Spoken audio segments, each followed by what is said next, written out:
Man, what is happening, my YouTube family?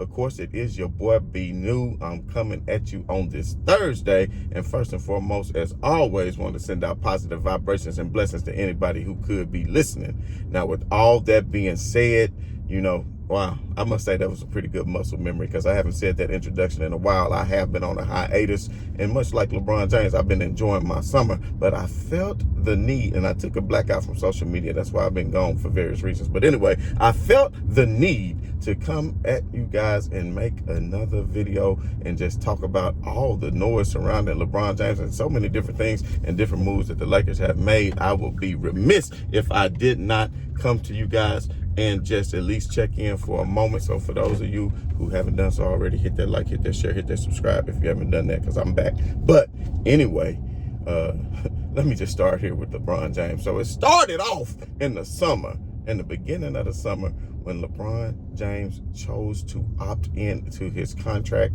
And a lot of people wanted to say, there were so many different people, oh, LeBron is selfish. Oh, LeBron should have not took this amount of money. He is not helping the Lakers win, etc. Let me put it to you like this, and I'm not casting stones, and I'm not just trying to compare and contrast LeBron to any other player, but if you even look back at Kobe Bryant in his latter years, he, you could say in a sense, held the Lakers organization hostage with his contract, although he was not performing at the level of a LeBron James at that point in his career. Now, before all you Kobe fans and everybody jump on me, that's not a shot at Kobe. He had suffered the Achilles injury. He had suffered a lot more injuries, and he didn't have the fortunate health of that of LeBron James over the course of his career. So no shot to Kobe on that. The point being is he was still collecting that money, and he was not giving you output. I think he even missed almost a whole season during one of those high contract years due to that injury. But, at the end of the day, Kobe Bryant won 5 championships with the Lakers. They owed him that. I mean, he's done a lot more for the Lakers than LeBron James has. And even as a LeBron James fan, I can say that. That's no problem at all because facts are facts. But I must also say this. LeBron James, in my eyes, I will call a spade a spade. When something is wrong, I will say it's wrong. But at the end of the day, LeBron James, I think, finished 5th or 6th in MVP voting this past season. He's still performing on a phenomenal level. I just don't really see him taking another step back to a huge degree this year, just based off what we've seen with his training, what we've seen for him during the summer, what we saw from him last season. And until he gives us reason otherwise that he's playing at a level that's not worth a max contract, then let me know, because I can probably, and forgive me for not doing research, I'm doing this video on the whim, but I guarantee I can pull up 15, at least 10, I know probably 15 or even 20 players that make that amount of money who are not currently better than a LeBron James and what he contributes to you on the basketball floor night in and night out. And you can say what you want to, but we see what every team that LeBron has been on, these so-called super teams, every team that he has been on, everybody wants to say that it's a super team, but without LeBron James, they have a below 500 record. So how can you have a super team, but when you're missing one of the superstars, below 500 record? Please explain that one to me in the comments. Please explain that one to me in the comments. But anyway, back to what I'm saying. LeBron James took the $52 million as the last on this deal.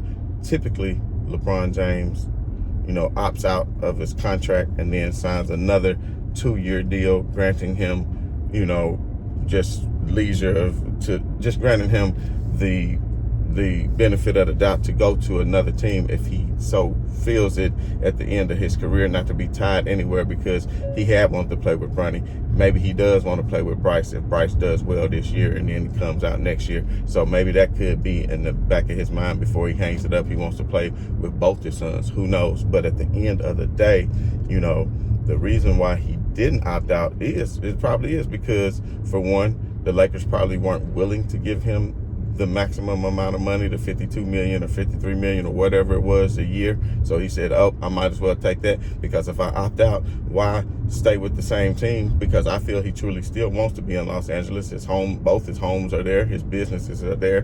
His, everybody knows as a celebrity, there's no really better town or city to live in than New York or LA as far as the number of other celebrities and people of your, monetary statute is concerned, because we've heard what they said about places like Memphis, West 10, shout out.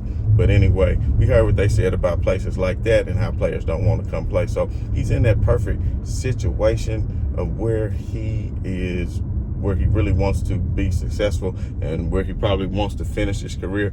But he just had to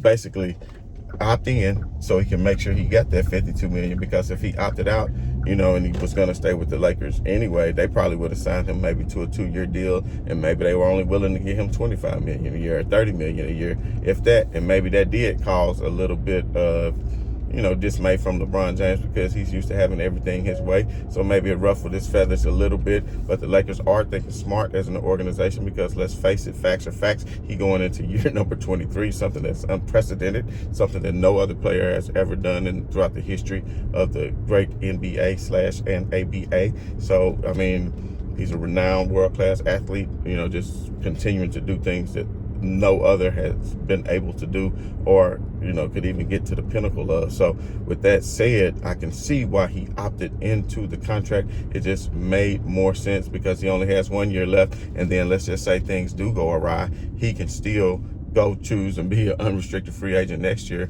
when Bryce comes out, and go and play with Bryce if he so chooses to, if somehow Bryce can get drafted. But if LeBron James goes out and have a phenomenal year like he did last year, then I'm pretty sure plenty of teams would be willing to sign him as a free agent, and probably would draft Bryce just to get him to come do his farewell tour there in their city. Because at the end of the day, do you know how much money and impact LeBron James himself is a walking economy?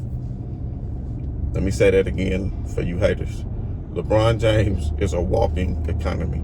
Do you understand the impact that he had to the local Cleveland market for the years that he played in Cleveland? Do you realize the impact he had on the Miami market when he played in Miami? And then you had these people like Colin Cowherd who continued to say, LeBron James, why is LeBron James, he doesn't have that feel like Jordan. He doesn't have that whatever you want to say. But yet you talk about this man every single day. He's the most talked about athlete probably in the history of all sports, whether it's positive or negative. So, that is because, maybe because of the decision when he chose to go to Miami. People still are crazy about that, and want to come up with a bunch of false narratives about this man just for whatever reason, just because they're fed into, a lot of people, they just, they I call them sheeple.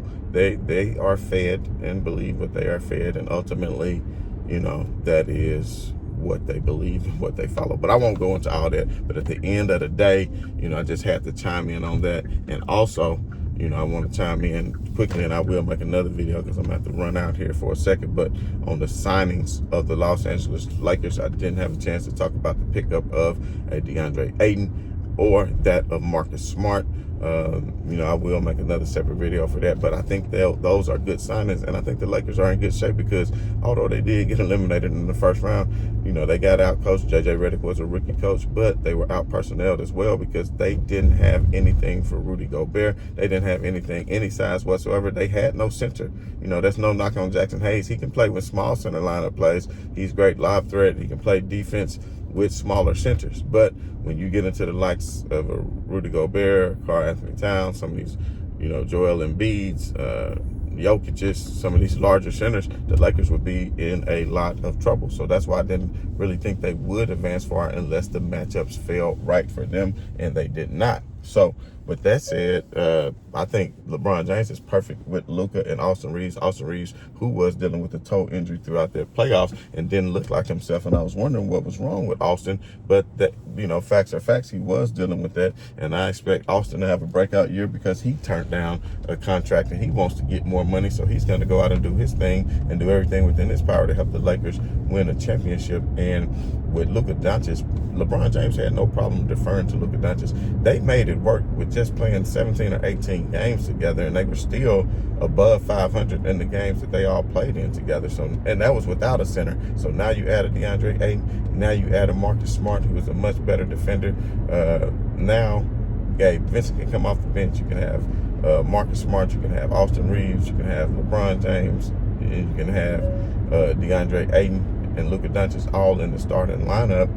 Then you have Luka, who's a ball handler, and this is only, and see, LeBron is smart. If he did want to play longer, which we know Savannah is trying to push him to stop it, but if he did play longer, then you got to look at it. LeBron James could extend his career by deferring to Luka, and he can focus more his energy on the defensive side of the floor, because Luka will be handling all of the ball handling responsibilities, and LeBron's fine with that, and they can stagger minutes, and he can almost be a bench player, although he'll still be a starter. LeBron James is not greedy. He could have got the extended his record last year of what, 19 or 20 years in a row, 21 years in a row, with averaging 25 points a game, and he fell just short of that in those last few games. He could have went for it, and I clearly watched all the games, and he didn't. So for everybody who says he's a stat chaser, I believe otherwise. LeBron James plays for the love of the game, for the love of the fans, and to build his legacy.